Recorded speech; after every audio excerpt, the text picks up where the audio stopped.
Hi, welcome to the Dumps, the place for all your side needs.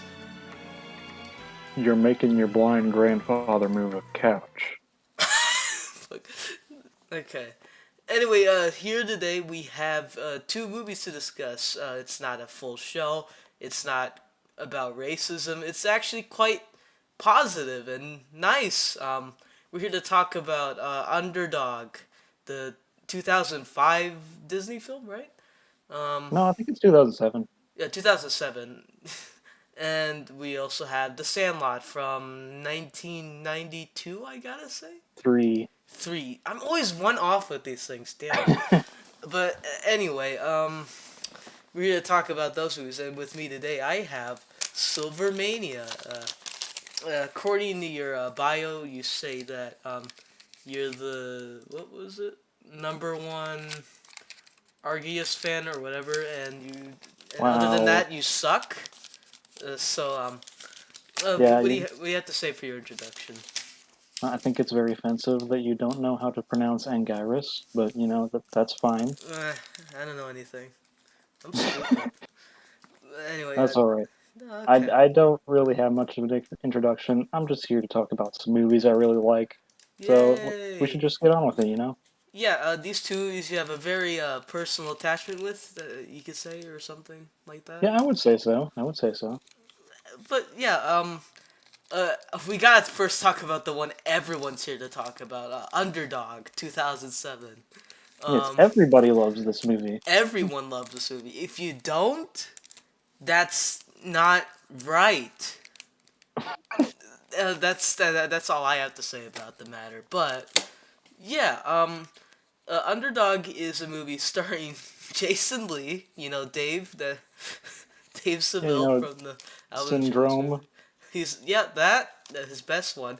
Oh wait, He's no, his also most he's iconic also one, the Earl from My Name Is Earl. My yeah, favorite. exactly. There you Yeah, go. he's great. And then there's also some kid, I forget his name, but I feel like I remember his father from other movies. I forget which, Uh, but yeah. it's Jim Belushi or Belushi. I don't know. Oh, Jim Belushi. I've never been clear on how to pronounce his last name. Hmm. Okay, hold on.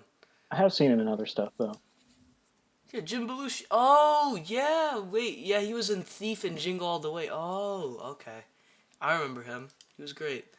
But yeah, Underdog is about a lab. So this lab dog. No, the beginning is this. He's meant to be a search dog, and he's like sniffing around, and he gets Oh yeah, humiliated in the most comedic way possible. You know, classic. And he's like, "Oh, that's not a bomb. That's just a whatever. It's not even it's a just bomb." ham. Yeah, it's It's just just ham. Ham ham. at You the just top wanted of the some of the Empire ham. State Building for some reason. I don't get that, but yeah, sure.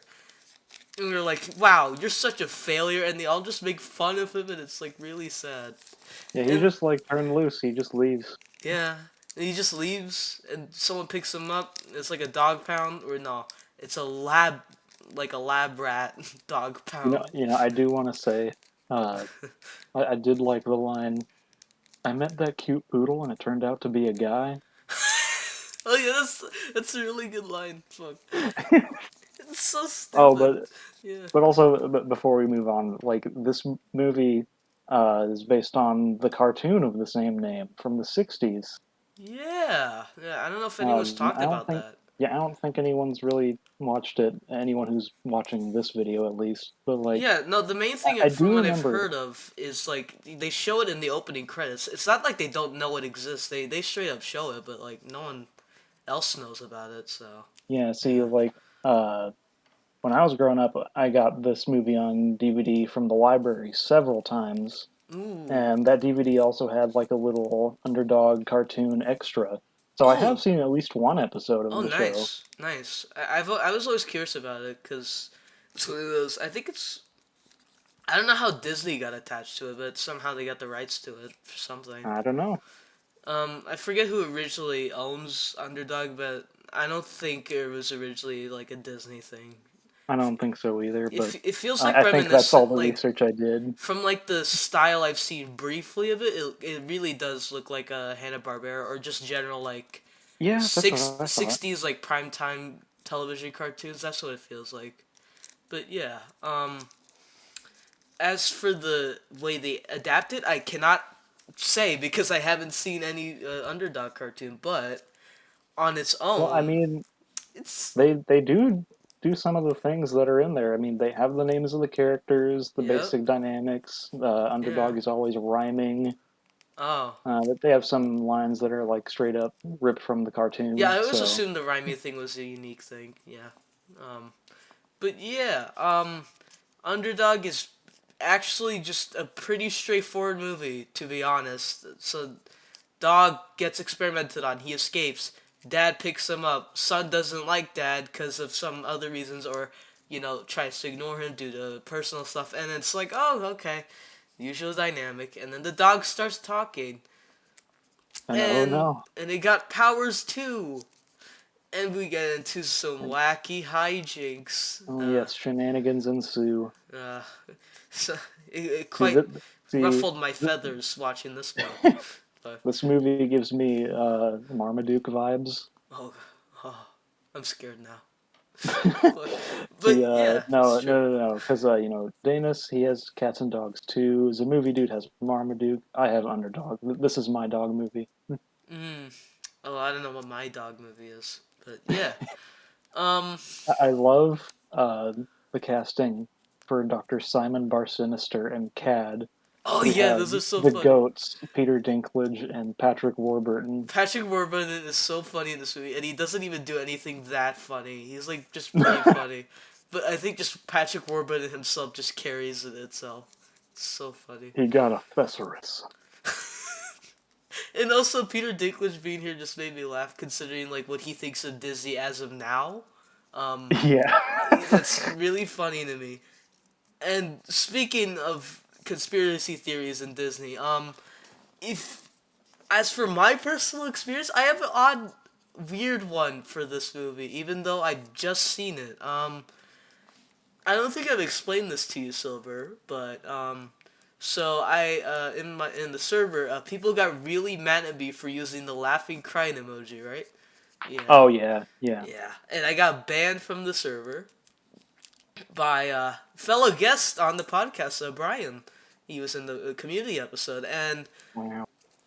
I DM'd him. It's like, did you ban me? It's like, yes, in space, like it's just like single words. It's like yes, and I was like, oh, okay. I'm gonna watch the Emoji Movie now. And to tell you the honest truth, I do not know why I started the Emoji Movie. I was at someone else's house. So I was like on my school laptop, searching up the Emoji Movie, and I'm thinking, well, since Go Guardian is on, they're probably gonna find out I was watching the Emoji Movie. I don't care.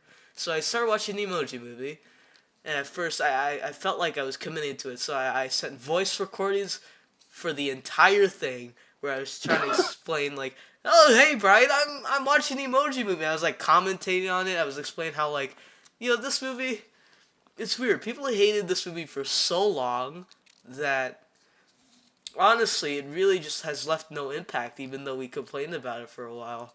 And then I kept going with it, I kept going, and then I just got really bored, so I put it on 2 times speed, and it just kept going, and then I paused it. I was like, "Oh right, I have a podcast to do in like 2 days." So I was like, "Yeah, okay, I gotta watch Underdog now."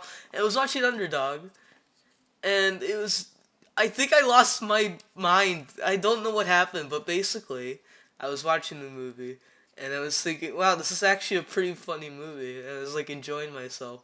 And I sent some really weird voice record. I wish I archived these, but it's in Brian's DMs. I wish he could show you that. But it was basically a bunch of ramblings and me just in hysterics watching Underdog. And I made up this Underdog conspiracy theory. Do you want to know about the Underdog conspiracy theory? I Go was for it. I was wondering like, oh hey, I wonder if the dog actor in this movie got like abused, and I was like, oh, well I can't do my own research, so I'll make up my own theory on it, a game theory, if you will, or a film theory. But Oh no. I was basically just like, oh wow, You know what? I believe that this movie was probably just.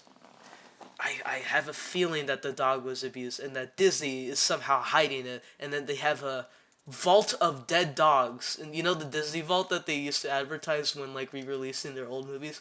That's what I Right. thought of. And I was like, what if it's just full of dead dogs? And I kept going, where it's like, maybe the ghosts of the dogs are haunting this movie. And I was like, and I remembered for some reason the Paul is dead theory.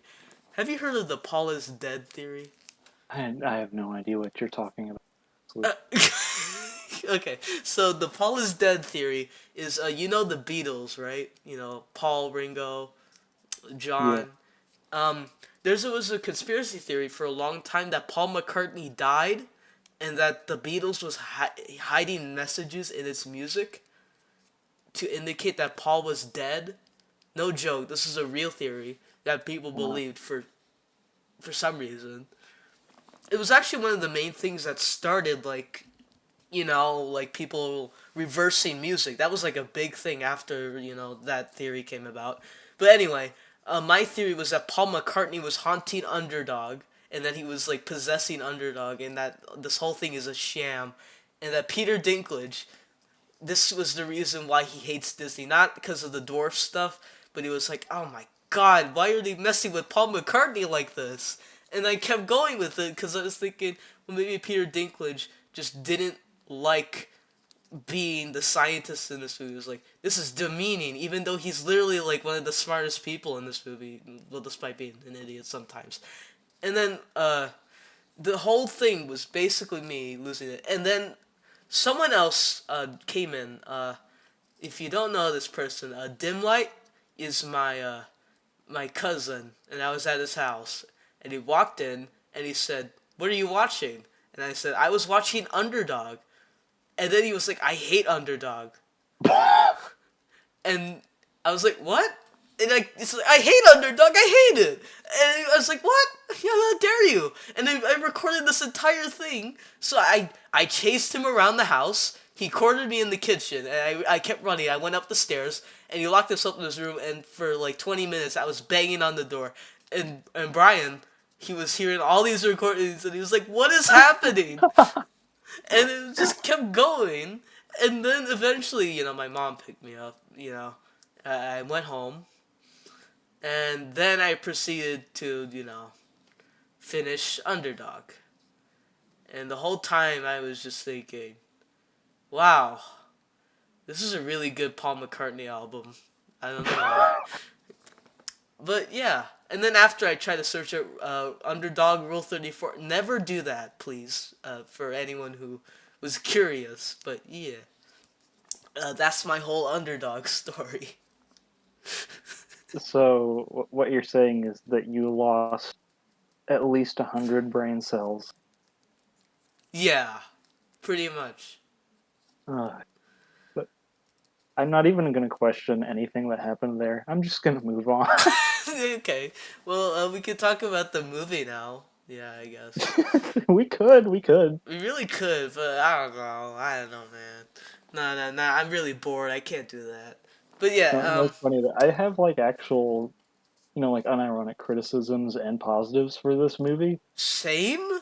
Like, Yeah, really? I do?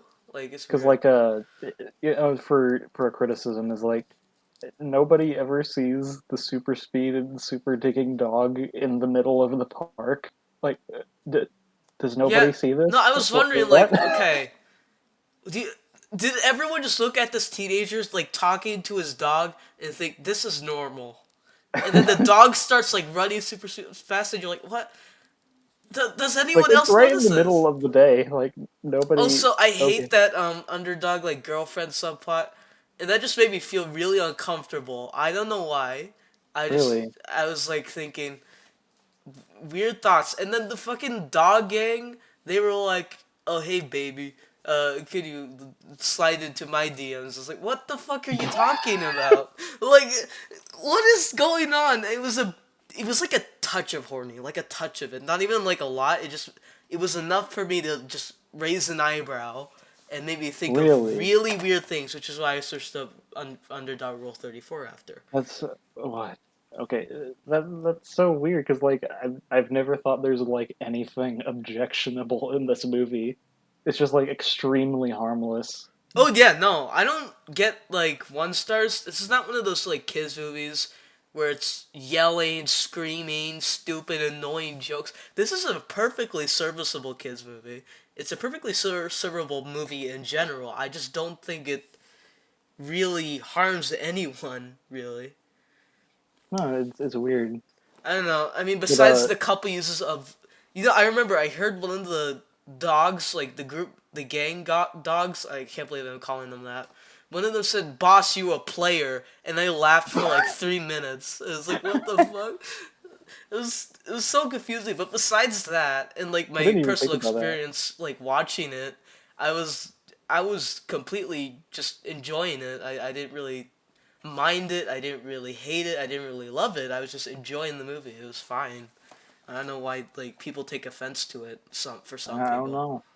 But yeah, Yeah. an ironic compliment to the movie when it comes to Underdog becoming the superhero. He has a harder first time flying than Captain Marvel and Superman in that new cartoon. Like he has a harder time. Yeah. Like Yeah. No, I like the scene where he just like rams into buildings because he doesn't know how to fly. That's funny. And also it like makes sense. Like why would this dog know how to do anything? It was like a stray dog or just a search dog before then.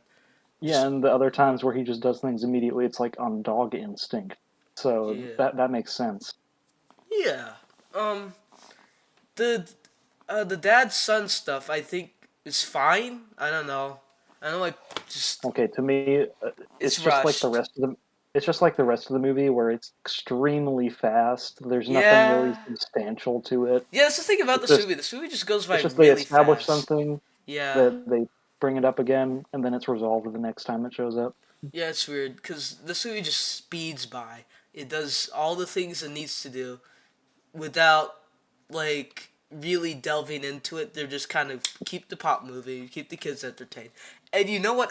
I'm fine with that, but it's something I will always criticize with that type of thing because I don't know. Pacing is always really important to a movie. So when Underdog has fast pacing, I can be a tad pissed, a tad, because I kind of liked what they were trying to do with the dad son stuff. I don't know why. When you do parent, parent, fucking parent children dynamic, I always enjoy it as long as it's well done. But Yeah, for this, it's like okay, you're laying down the groundwork for it, but you don't really try to push it forward.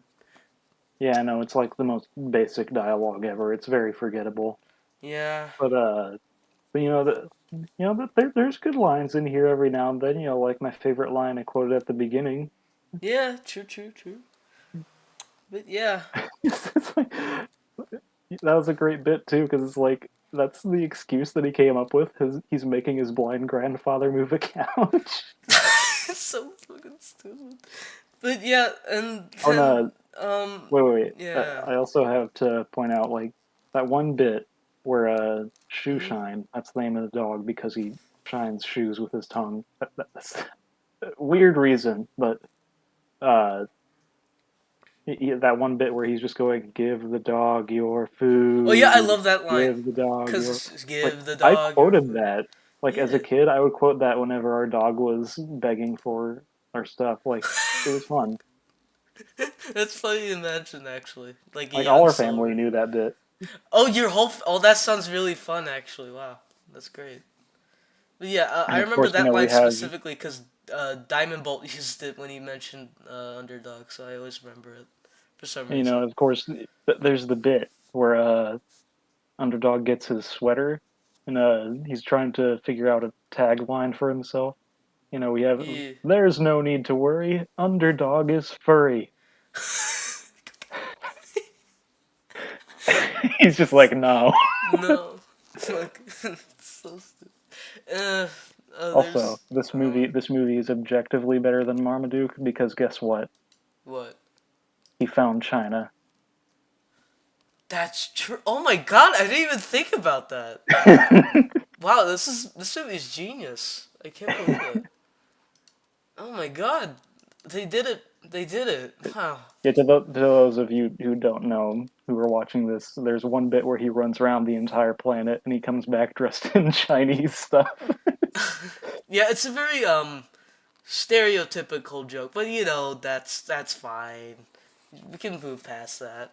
But yeah, this movie's another thing about it is I always just like the way Jason Lee delivers every line, which is as much cadence as when he just has no life in him, but it's somehow still charming.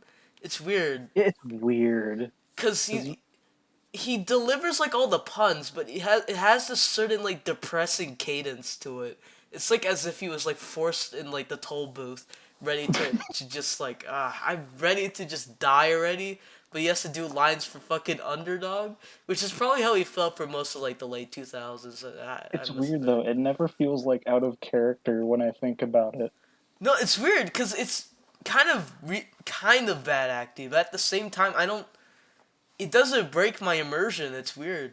Like unless you actually pay attention to it, it just doesn't bother me. Yeah.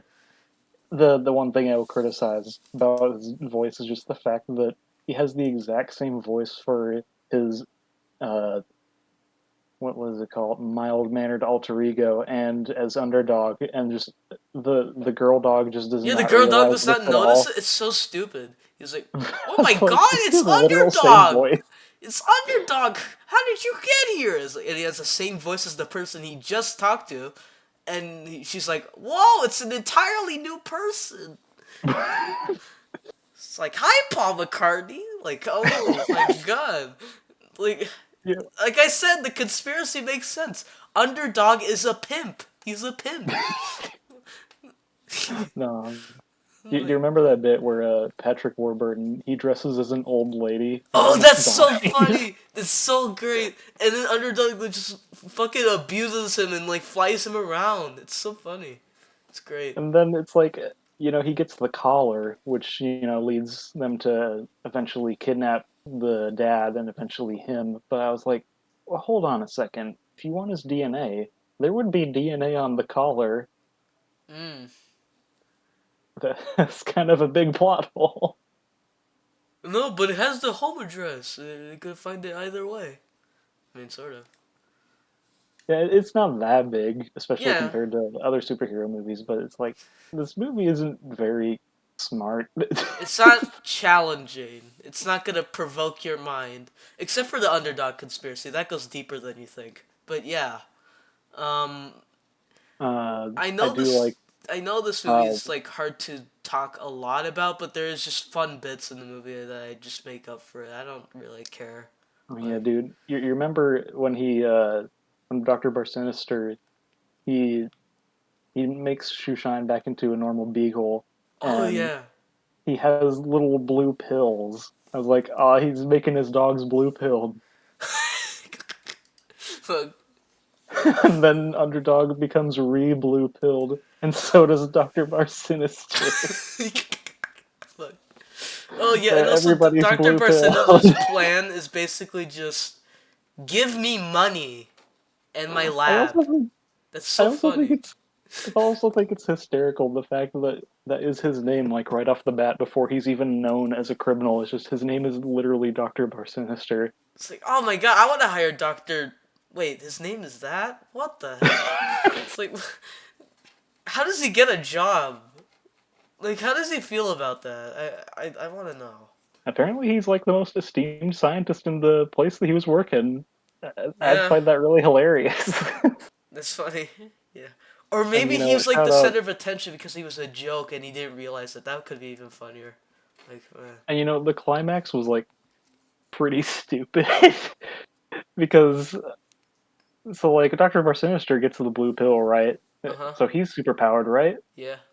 Underdog just convinces all the other super dogs to betray him, Oh yeah, and that was a he really just funny scene. He was just like, he, "Guys, you have a free will," and they're like, "Oh my god, I do." And then they just suddenly just like all start like going against him for no and reason, then even and though then they he had just like no life before that. Like they were fine with that. They knew that. dude, So it's dude he weird. just stands there and lets them bite at his lab coat. Like he just sits there until Dan comes up and like syringes him. Like what? Like what was that? I don't know. And then there's like the girl who I barely forgot was even a part of the movie. And then also there's the Yeah, girl the dog, which has more appearances than the girl herself. I forget her name. I'm not bothering to search it up. Fuck you. I don't yeah, care. it's weird because like Yeah. it's weird that it's like a lot of the movie isn't even like that badly written. A lot of it's just flat, so it doesn't really deliver very well. Yeah, no, it's definitely delivering. It's kind of okay. It's kind of like how do I describe this? It's kind of like McDonald's, you know? It's serviceable. Kind of, yeah. It's I like mean, you one of eat it the in the moment, you're enjoying it, but then when you start to realize the ingredients inside, you're like, "Oh my god. This is like an empty yeah. fat hole in my just stomach. This sucks." I mean, credit to the movie. There was like one payoff that's it's fine, where uh he smells the bomb on top of the Capitol. Oh, Like, oh, that okay, that's that's that's no, a I that's clapped just a at that part. throwback to It's the like beginning. I they was like, did oh, it. okay, Yeah, they there you did go. it. He's like, the underdog did it. You saved the city, Patrick. Wow. I did think that it was hilariously stupid that instead of taking the bomb into space, he just digs a massive hole, and then that gets him sent into space anyway. Oh yeah.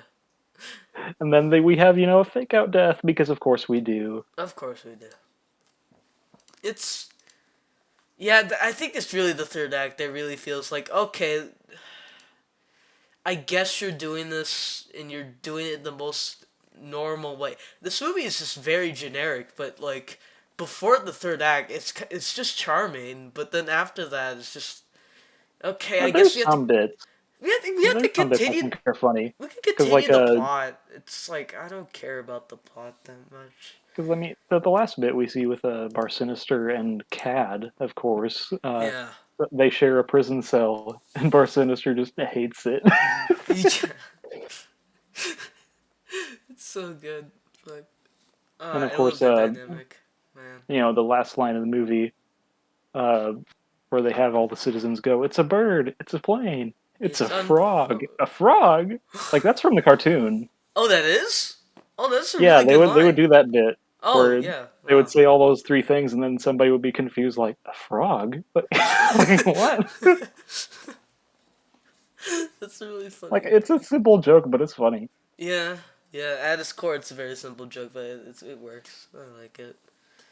But yeah, that's Oh, underdog, I guess. one more thing. Ooh, What do you think of the most epic theme song of the movie, which one?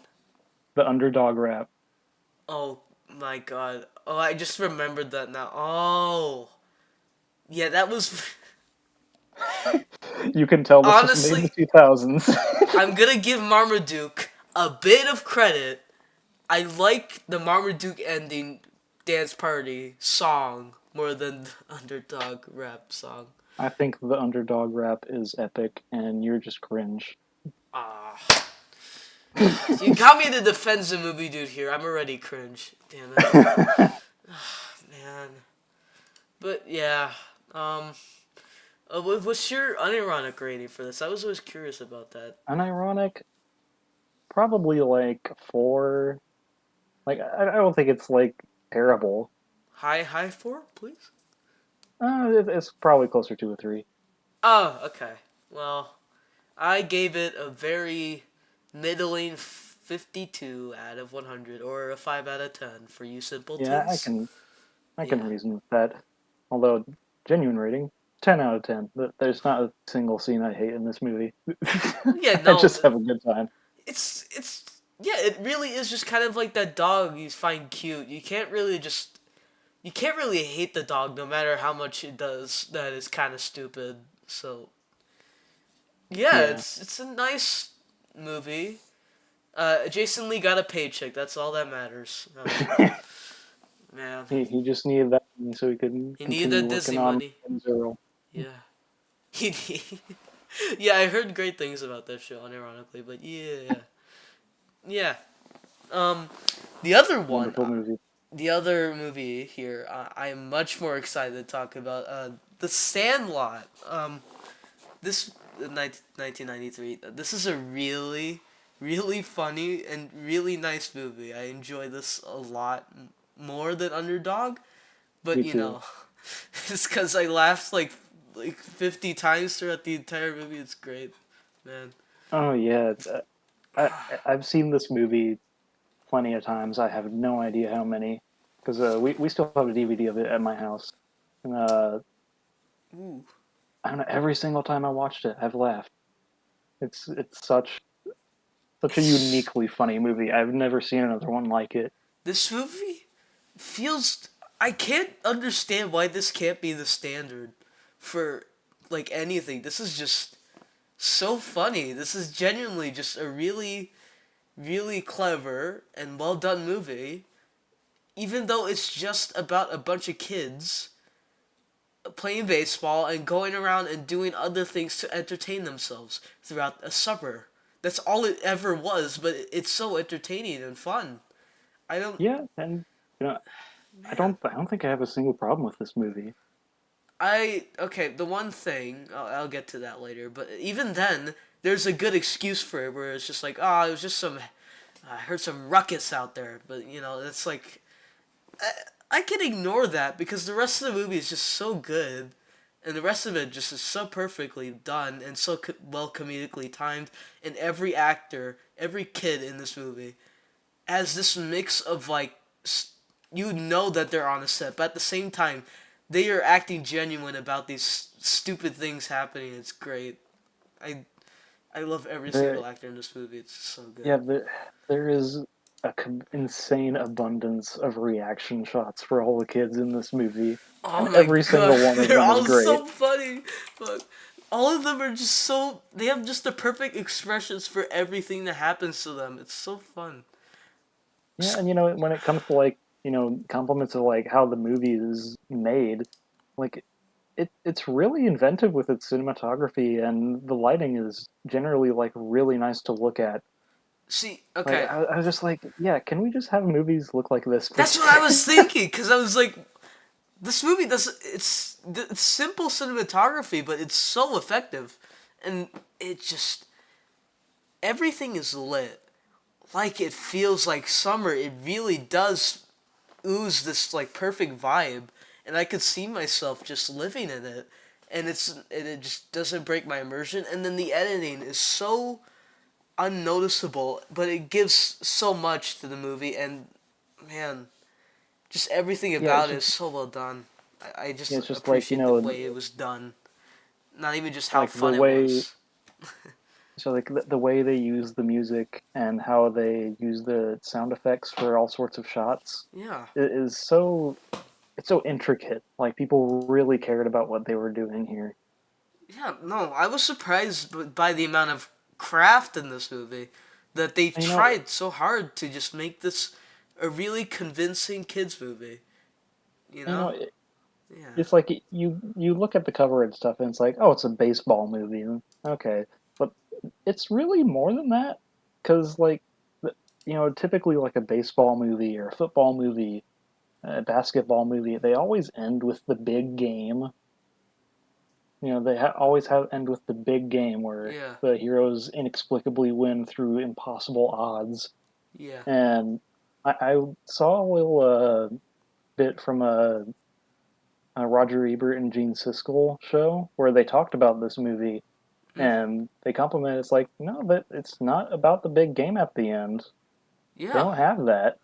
They have Yeah. one game against other kids in this movie, and it's really funny. It adds to like the fact that these kids really are good at what they do, Yeah. See, and it's extremely funny too because I was saying, I'm pretty sure I said it when we were watching it yesterday, but the insult that gets all the bully kids pissed is just, you play ball like a girl. oh my god, all the insults in that scene is so funny. I can't name them off the top of my head, but they're all like hilarious because they're Oh yeah, so it's all like absurd. very typical, like '90s kids stuff, they would say like butt sniffer, fart face, Yeah, like there's so much potty humor in it. It's so great, but it's not like annoying. It like lasts just long enough, and it's delivered with such just a bit of irony, but also just a lot of genuineness to it, and it's just so funny. Ah, man, I yeah, man, it's weird that you don't see more people talk about this movie. It's a cult hit, but not many people still talk about it. I Ham. really Okay, the guy who plays Ham, he's so funny. I just everything he says is so funny. Oh my god, every bit of screen time Ham has is just complete gold. it's so fucking. Oh, He's the great Hambino. Graham Bino, yeah. It's, I love when he like takes all the food like while running out to like when the 4th of July is happening, and it's just like having like a hot dog on the way just cause he can. It's just it's like a typical fat kid joke, but it works so well because of how he acts through it. Yeah, no, it's kind of a subversion of it because it's not like, oh, it's just him eating. No, he's like running while eating, then has to play baseball, and it's so stupid, but it just works so well and fits his character. Plus, Uh, he has the most well-known line of the movie: oh yeah. "You're killing me, Smalls." You're killing me. Fuck. How can I have some more if I haven't had anything? You're killing me, Killing me, Smalls. Smalls. Yeah. No, I like how the Then he has that s'mores whole are scene where he treated like. explains how No, s'mores work. I think the neat thing about that is that there's that like one group shot in the treehouse, and then in the background, Ham is like treating the s'more as if it was like a smoke. It's so stupid. And then they all start like acting as if they're drunk in like one scene when they're like heading back, and it's like your guys are late, and then they act like as if they're waiting forever and they're like drunk, and they're even though they're just drinking Coca-Cola, it like fits so well. And it's such a Yeah, kid it's thing to great. do, man. That's it's great. There's just And it's so innocent, but it's also just so dramatic at the same time, which is what oh that yes, contrast makes it so funny to me, just through every level. And it's I don't know, and it's just well done. I there's layers to it. There's a there's a lot of craft to it, and I just don't see why you wouldn't give this a high rating. I don't know if you just disregard this movie as a sports movie. Go ahead, but it's really not.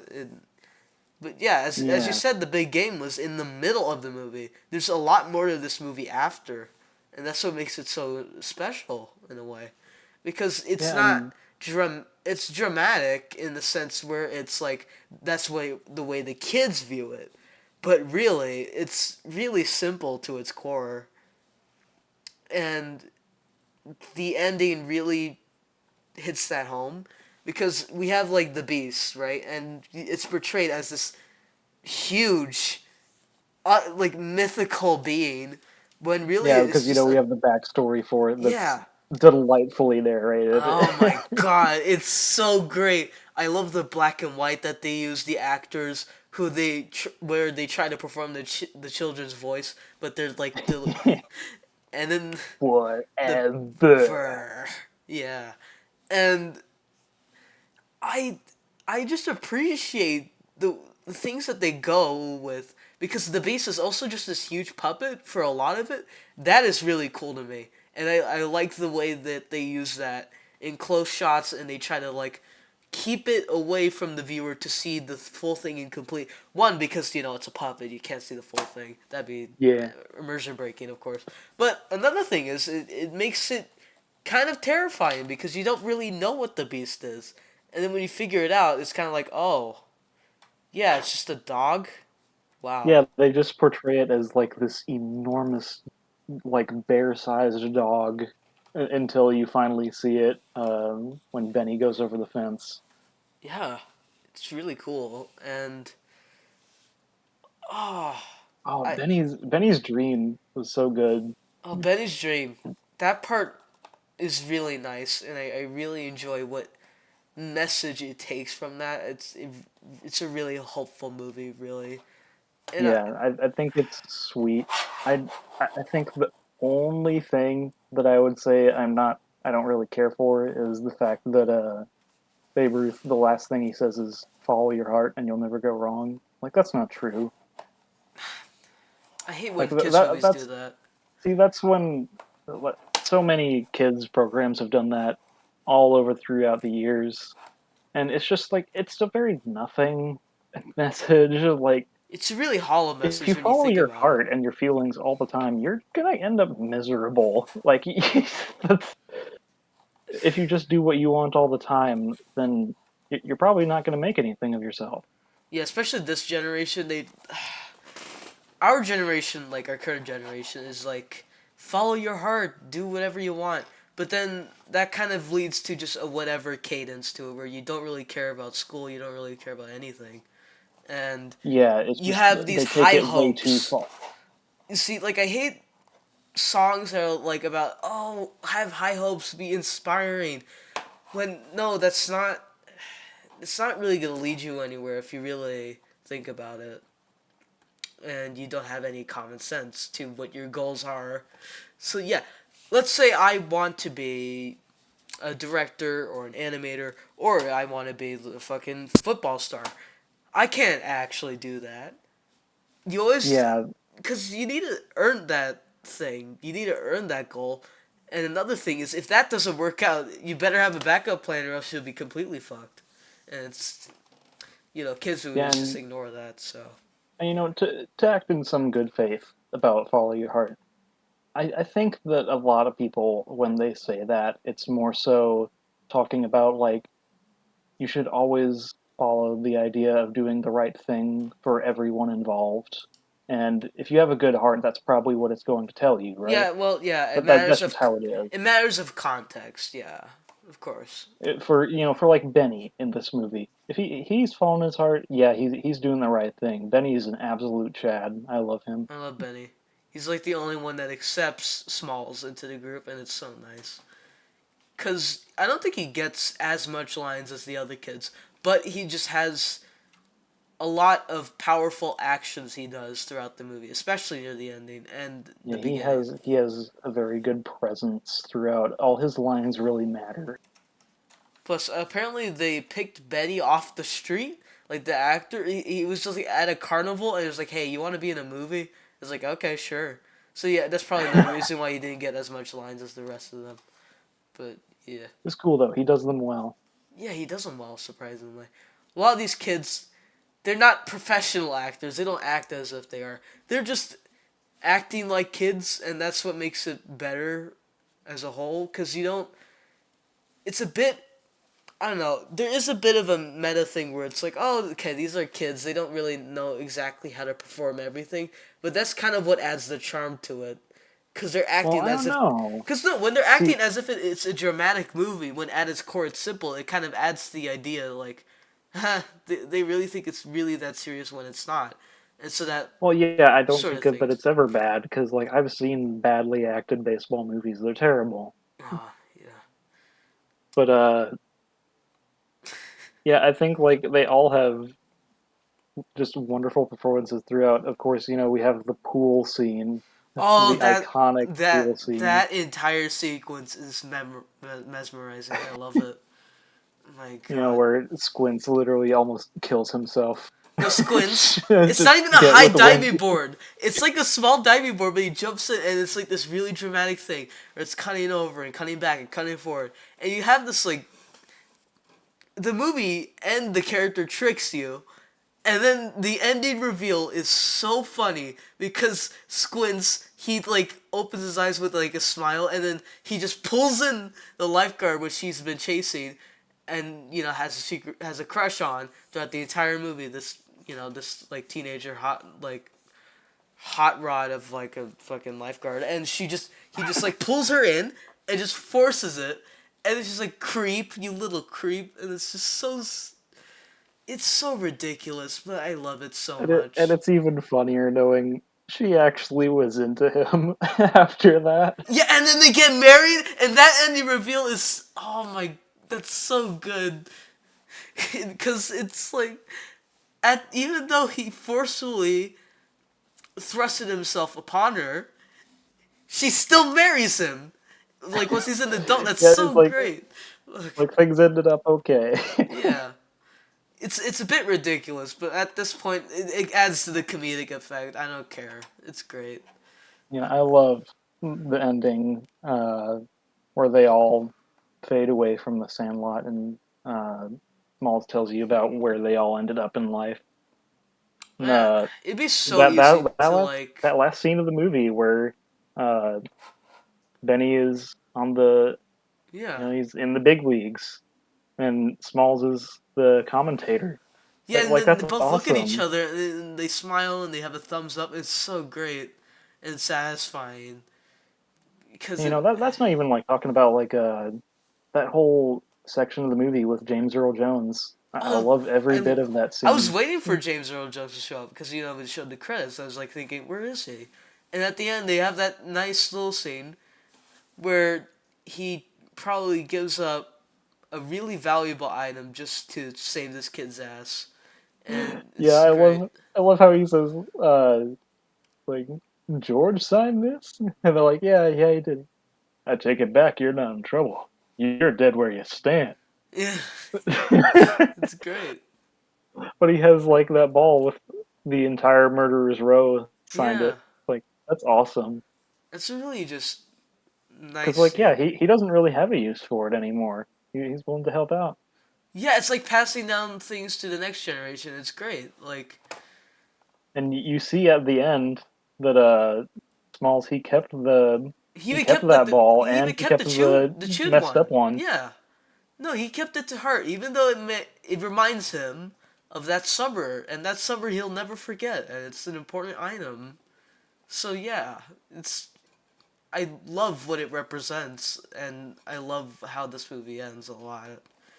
Cause yeah, a lot of the movies like really funny, but it's always been genuine, and then when you get that genuine touchy ending, it's a bit sappy, but that's how it works, and I think it fits really well. Plus, one of the kids that disappears, they said he like got really into the '60s, and then he just was never seen again, which is kind of sad. Nobody ever saw him again.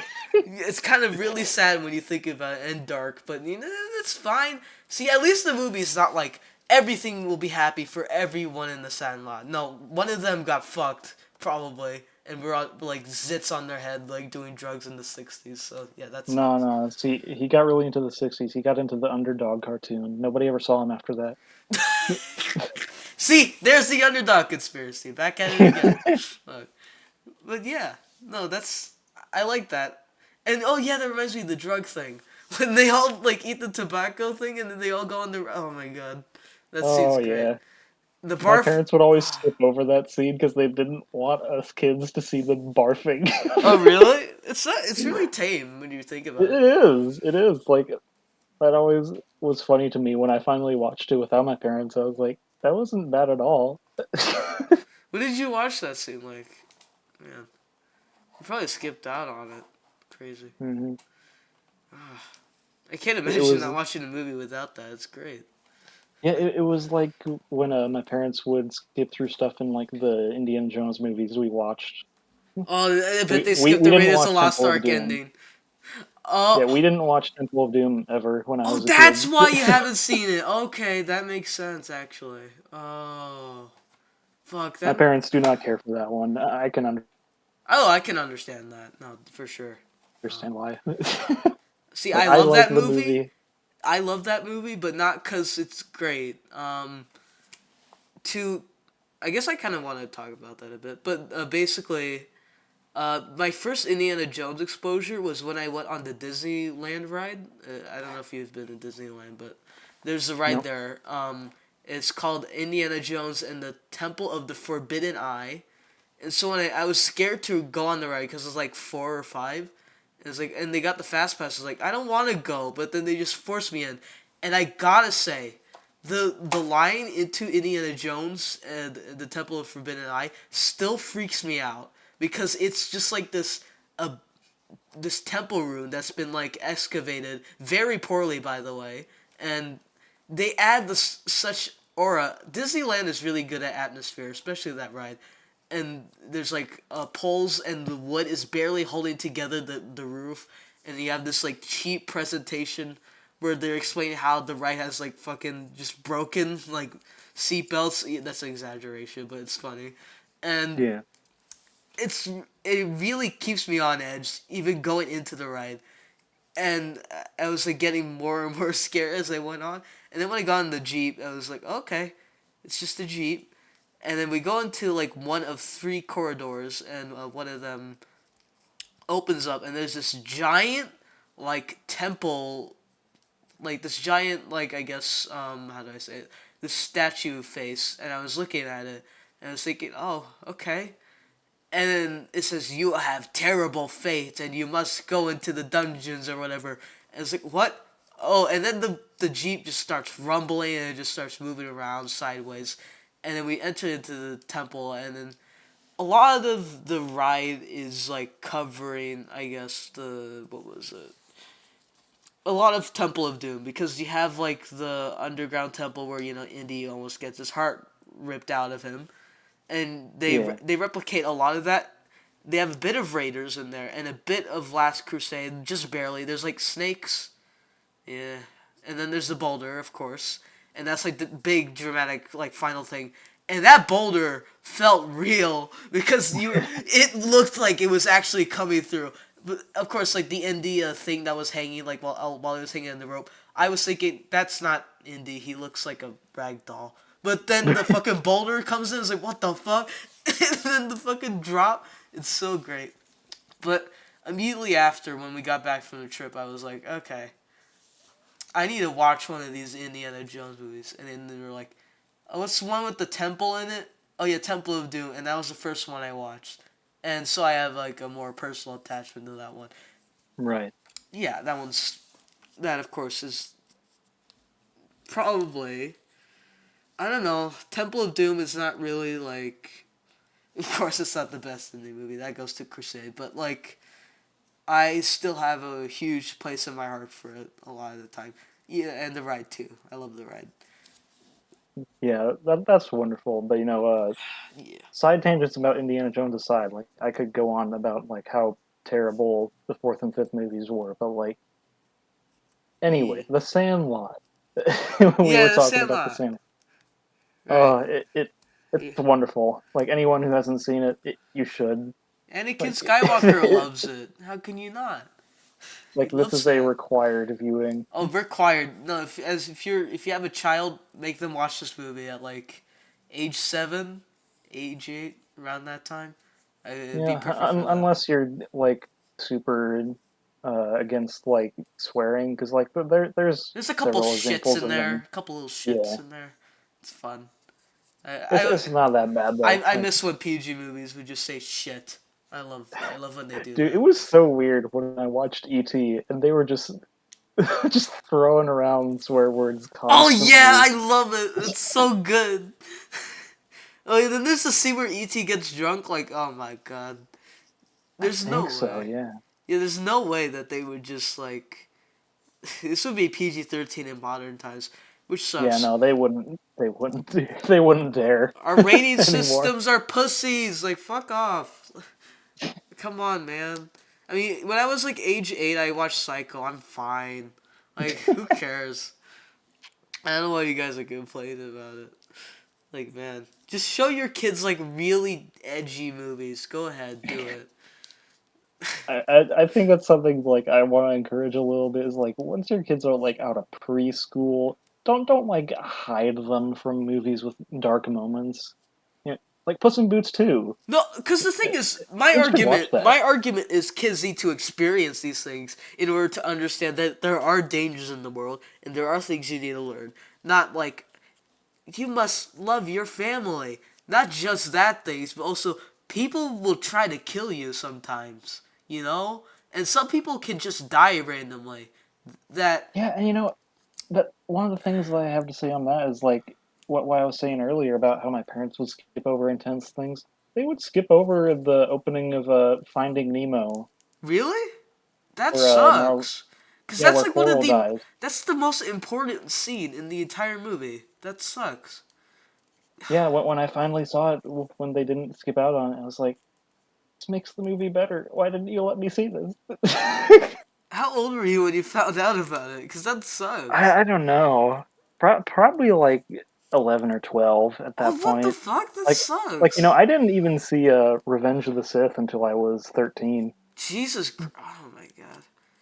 See, your parents were hardcore Christians. See, my parents, they're Christian, but like, I somehow snuck in like Child's Play into my like fucking Yeah, thing. see, but my parents are completely anti-horror almost all the time, so Ah. Well, wait. Well, now. I'm not. Yeah. Yeah. See, there's a lot of horror movies you've watched if you look on your letterbox. Yes, Yeah. mostly bad ones. Mostly bad. Yeah. That sucks. But yeah, but you kind of need to like kids know that these things will happen, and you're gonna have to face that, even through like a fictional story. Like, Oh yeah, like the first time I saw Predator with my dad, I was like, I want to say like 15 or 16, oh damn. and that movie, like, I loved it, and it was shocking to me just how much like actual on-screen death they show you. Oh, I love the subversion of like '80s action tropes in that movie. It's great. It's Uh, wonderful. It's yeah. almost as good as The Sandlot. But yeah, no, Sandlot. If you get a couple shits in there, your kids might learn about it. But like, if you teach them responsibility, like, you should let them experience things while guiding them. I feel like that's should be the standard because, I mean, yeah, you can't just let them run rampant and say like the R slur or the N word just rampantly. Of course, you just don't need to do that. But I guess to me, you just kind of need that balance where you just allow them to experience these things as it happens. Since that's that's the point of like growing up. But at the same time, of course, you're their parents. It's your responsibility to help guide them when they don't understand what's happening. I guess like I can see myself if I ever have children. I'm not sure if I would, but I would show them movies like Sandlot, while at the same time showing them you know the Indiana Jones trilogy. Maybe when they're like 10 or 9, maybe, because I feel Yeah, they need to experience that. Plus, those are really I good think movies too, so it just allows them to experience that. It's yeah, great. I think of the most intense movie I saw as a kid was when I was like 8, and it was Signs. Signs isn't that intense, but It's it was pretty Signs. scary to me because of I've seen the that. Signs Alien. I haven't seen the movie, but the Signs Alien looks fucking goofy as shit. Like, god damn. I don't think that movie's that scary. Probably no. It's not that scary. There's moments, one in specific that I'll always remember, but other than that, it's really tame. But yeah, I guess our general discussion really is just like children's, I guess, childhood in a way, because these movies, they mean a lot to you for your childhood, right? I For guess. sure. But yeah, these movies. I don't know. They're kind of opposites. Well, no, they're Yeah, similar, but they kind of like one exceeds one is kind of in the middle. yeah. What one is very different in quality than the other. Yeah, but both should be seen by kids. Dumb shit to pass the time, and the other being like genuinely well done, well shot, well crafted movie that understands what it has to do. Yeah, no, Yeah. and like Underdog is like a far cry from stuff like Illumination movies. Just don't make your kids watch those. No, those are literally Those like movies will just make your brain cells die. I think one YouTuber said that Illumination has ruined the reputation. Shea Frillis, because he was talking about how the Oscars were starting to respect animation until Illumination. I wonder why. It's a bit Yeah, suspicious. Just don't show the brain rot movies. Like, yeah, Underdog's not like depthful. It's not like the most thought provoking movie you've ever seen. Well, for me, it was probably, but for yeah, everyone but it's else, harmless. It's it's harmless. charming. It's charming, and it's not brain dead like fucking Illumination movies. Like, don't show No, this to your it's like there's kids. actually good jokes in there. So that's more than what Illumination has. If your kid ever touches like a minion accessory merchandise, whatever, keep it away from them. Do not let them touch it. Or Just incinerate it. Just don't let them experience that. Because if I showed them The Grinch 2018, I'd be disappointed in myself as a parent. But if I Yeah, showed them the 1968 Chuck Jones one, then I'd feel proud. yeah, Because, man, because it's entertaining, smart, it's funny. It's like yeah. it does everything it needs to do really well. So I will show them. No, I'll read them the Lorax. I will never show them that fucking travesty of a they movie. do they do have an animated version of it that's pretty much Yeah, just the book. that's pretty much just the book. Yeah, that was okay. It's not one of the best Seuss adaptations. That's got to No. go to the Cat in the Hat 2003. But yeah, Oh, but of course. of course. Yeah, I'll show my kids that. That'd be funny. Fuck.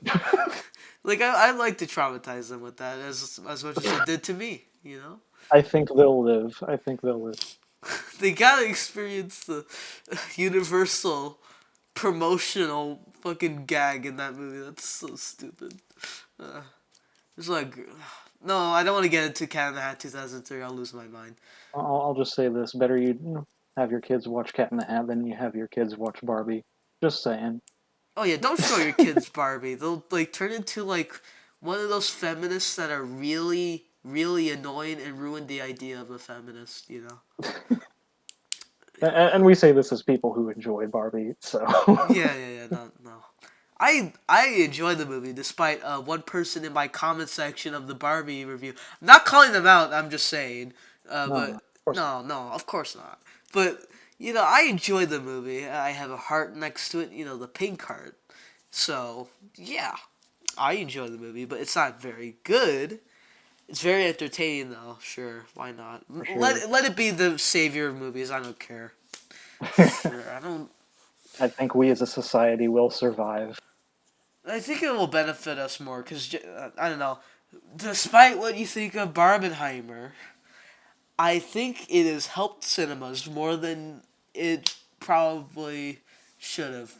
But despite Barbie's terrible messaging, it's fine because those two movies have a lot of actual like credit to them in terms of like production design, some parts of their stories. Oppenheimer, especially, I love that movie. As I've said, like probably 5,000 times. But yeah, um, those movies, I'm glad that they're director driven, that they have their own visions, that they're well made, and that they're kind of middle budget to high budget, but they use their budget really well. Like, no matter what you think of Barbie, the set design is really good. The way it's directed is really good. I love a lot about that part of the movie, you know.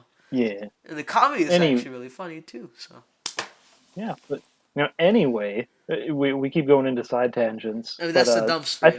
think we're pretty much done at this point. Yeah, Uh, Underdog, that's like a mid recommendation. If you're interested in watching like a stupid superhero yeah. dog movie, go for it. It's Go for fun. it. It's fun. It's Like entertaining. it'll pass the time. I don't think it'll harm anyone.